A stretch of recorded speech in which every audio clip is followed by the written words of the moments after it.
These were at each other's throats by 1520, as we know. For example, on April 17th, 1520, just about the time Martin Luther began his reformation of the church in East Germany, Prussia, bringing ideas of enlightenment to his people, we know the eclipse of the sun happened on that day.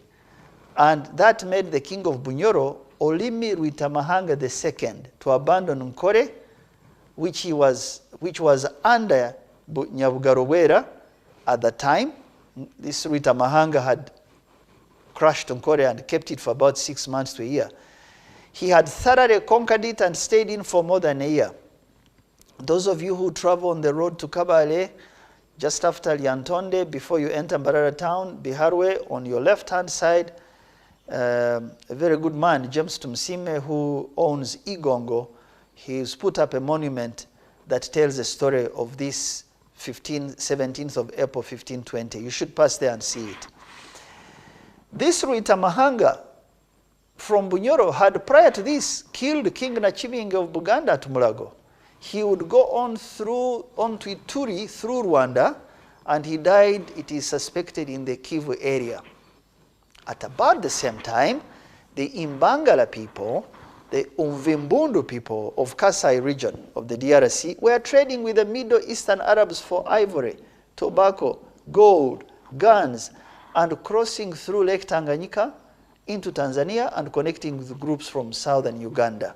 Now, so this type of feudal raiding, however, disallowed the coalescence of a central uniting idea. And by 1862, when European interest in the hinterland of Africa peaked, we were not united around a common goal. We would not be able to stand together against a common external threat.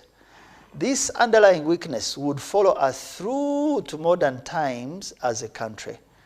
At the time, we had pure feudal economies that would not sustain the growth of science and technology and the defense of our people.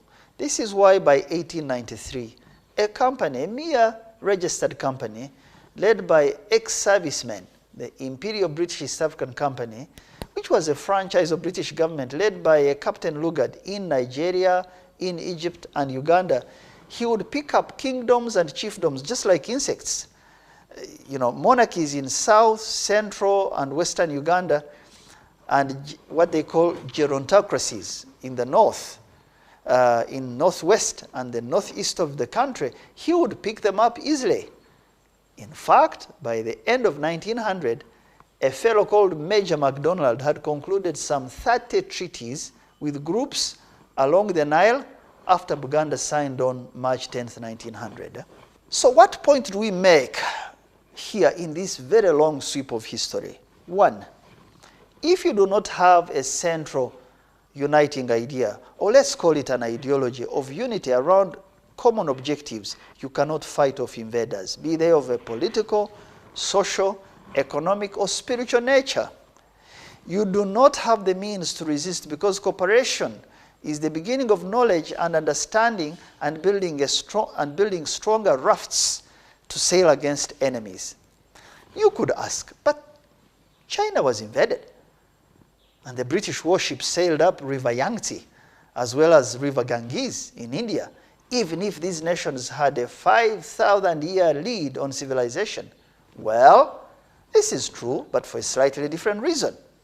These nations were inward-looking, in my opinion, and they thought, as in the China case, that there was no other power on earth beyond China. The reason it was called the Middle Kingdom. The Chinese emperors believed that between the heavens and the earth, the entire middle is occupied by China. They became inward-looking. They lost the early lead in war technology, which they had developed between 900 and 1000 AD when they invented gunpowder. Number two, that there is nothing new in the world other than leadership and the spirit of thrift, hard work, and unity. History turns so little. It's the reason we repeat mistakes and not learn from them. All the nations we admire and the leaders that exerted themselves had leaders that exerted themselves at particular epochs in history. They drove their people to change. This means, of all the major weaknesses we have to fight off today, it is the weakness of poor organization. I thank you.